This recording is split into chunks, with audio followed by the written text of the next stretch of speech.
Mystic vibration numerology.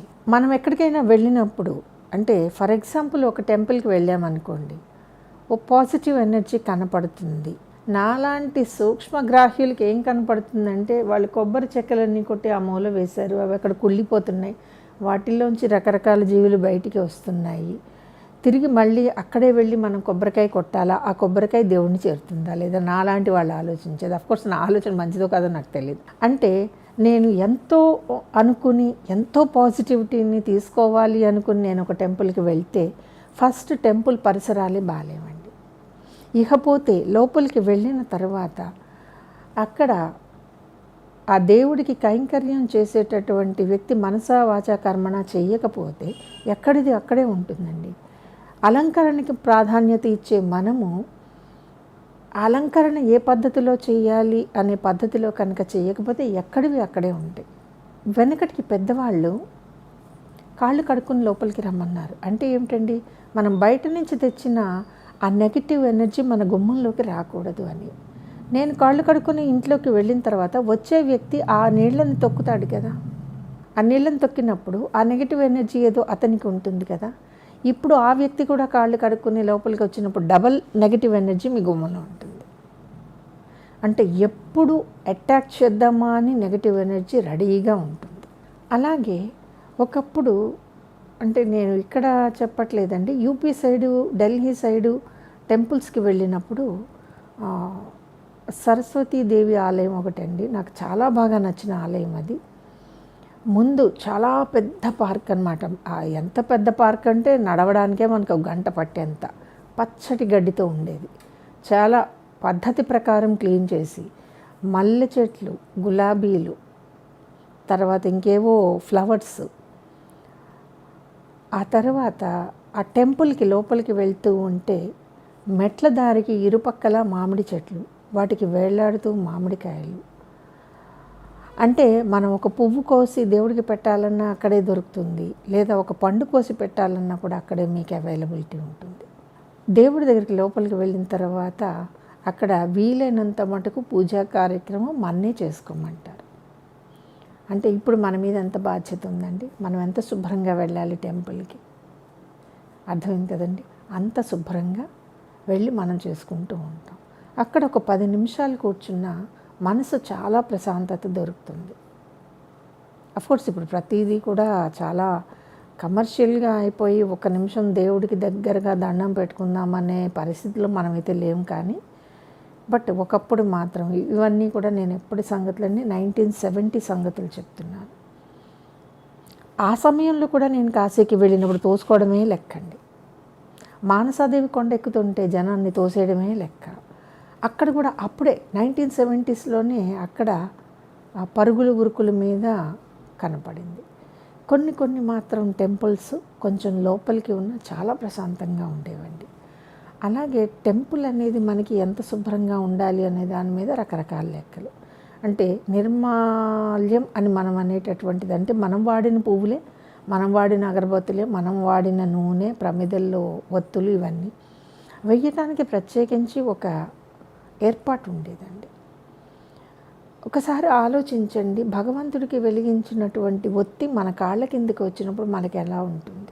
దీపం వెలుగుతుందండి, ఆ వెలుగు ఎంత నెగిటివ్ని అట్రాక్ట్ చేసి మలిగిపోతుంది.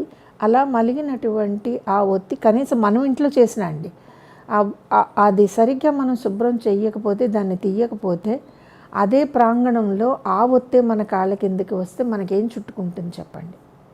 సో పాజిటివ్ ఎనర్జీ ఎక్కడి నుంచి వస్తుంది? మనం ఇంట్లో చేసే తప్పులు కాదా ఇవన్నీ?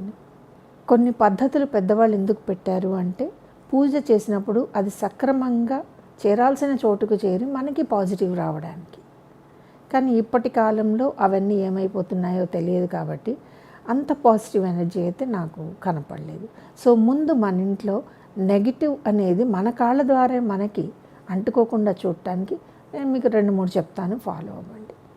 ఎట్టి పరిస్థితుల్లోనూ పూజకి వాడిన కుంకుమ కానీ, పసుపు కానీ, గంధం కానీ, అక్షింతలు కానీ, వాడిపోయిన పువ్వులు కానీ మీరు అన్నీ ఒక కవర్కి వేయండి. ఆఖరికి దీపం ఒత్తులు కొంచెం మిగిలిపోతాయి, అవైనా సరే వాటిని మీరు ఒక కవర్లో వేసి కట్టివేసి ఏదైనా నీళ్ళల్లో కలిపేయండి. రోజు వెళ్ళి కలపమని నేను అడగటం లేదు. దానికి ఒక ప్రత్యేకమైన ప్లేస్ పెట్టుకొని వారంకో 10 రోజులకో మీరు దాన్ని తీసుకువెళ్ళి కలిపేసేయండి ఎక్కడన్నా. సో దట్ మనకి నెగిటివ్ ఎనర్జీ పెరగదు. తర్వాత మనం పూజ చేస్తున్నప్పుడు దీపం అరుస్తుందండి. మీరు జాగ్రత్తగా గమనిస్తే పూజ చేసినప్పుడు దీపం ప్రశాంతంగా వెలగదు, అరుస్తూ ఉంటుంది, ఒకసారి ఆరిపోతుంది. దీని గురించి చాలా కథలు ప్రాచుర్యంలో ఉన్నప్పటికీ కూడా చేసే మీరు ఏదో టెన్షన్లో చేస్తున్నారు, లేదా చేసే మీకు ఆరోగ్య సమస్య ఏదన్నా వస్తుంది, లేదా మీకు ఏదో ఒకటి చుట్టుకుంటుంది అనుకోని ప్రాబ్లం మీ గుమ్మంలో మీకోసం వెయిటింగ్ అని అర్థం. దీపం అరవటం ఏమిటండి అని అంటారేమో, అరుస్తుందండి. దీపం అరిచి కూడా మనకి చెప్తుంది. దీపం భగభగా మండిపోతుంది ఒక్కొక్కసారి చాలా ప్రశాంతంగా ఒక పద్ధతి ప్రకారమే ఉంటుందండి ఆ వెలుగు. సో మనం పూజ చేసేటప్పుడు గమనించుకోవాల్సిన విషయాలు ఇవి.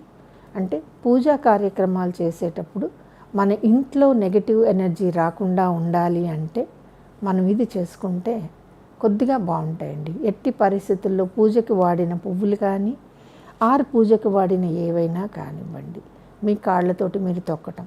చాలా మటుకు నేను గమనించానండి, పూజ చేస్తూ ఉంటాం, లోపలికి వెళ్ళిపోతాం, రకరకాల పనులు చేస్తాం, వచ్చి మళ్ళీ పూజ దగ్గర కూర్చుంటాం. సో మీరు అలా లోపలికి వెళ్ళి వచ్చి మళ్ళీ పూజ దగ్గర కూర్చుంటున్నారు అంటే స్నానం చేసి రండి. అప్పుడు మీ ఇంట్లో నెగటివ్ ఎనర్జీ పేరుకోదు.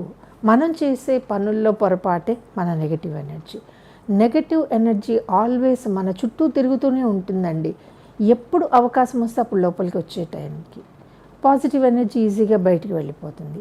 కాబట్టి ఈ శ్రావణ మాసం మీరు చేసేటప్పుడు కొద్దిగా జాగ్రత్తతోటి ఈ 2 విషయాలు మీరు జాగ్రత్తగా ఫాలో అయితే మంచిది. అలాగే మనము పూజకి వాడేటటువంటి నీళ్ళు జనరల్గా మరి ఇప్పుడు పైపులో నీళ్ళు వస్తున్నాయో లేదో తెలియదు, ట్యాంక్లో ఉన్న నీళ్ళని పట్టేసి వాడేస్తున్నాం. కాబట్టి ఫ్లో కొత్తగా వచ్చే వాటర్ని వాడుకోండి. లేదా ఎప్పుడైనా మనం ఏ కాశీ వెళ్ళినప్పుడు లేకపోతే ఎవరైనా తెలిసిన వాళ్ళతో గంగాజలం తెప్పించుకుంటే కనుక మనం పట్టుకున్న ఆ నీళ్ళల్లో ఆ గంగాజలం వేయండి. అది కూడా లేదా పసుపు ఒక చిటికెడు నీళ్ళల్లో వేసి ఆ నీళ్ళని వాడుకోండి. ఎందుకంటే ఈ నెలంతా మనం పూజలు చేసుకుంటాం కాబట్టి శ్రావణ మాసం ఈ మాత్రం జాగ్రత్తలు తీసుకుంటే మేము శ్రావణ మాసం చేసాము మాకు కలిసి రాలేదు అనే మాట మీ నోట్లోంచి రాదు. ఈ వీడియో కనుక మీకు నచ్చినట్లయితే లైక్ చేయండి, షేర్ చేయండి, మా ఛానల్ని సబ్స్క్రైబ్ చేయండి.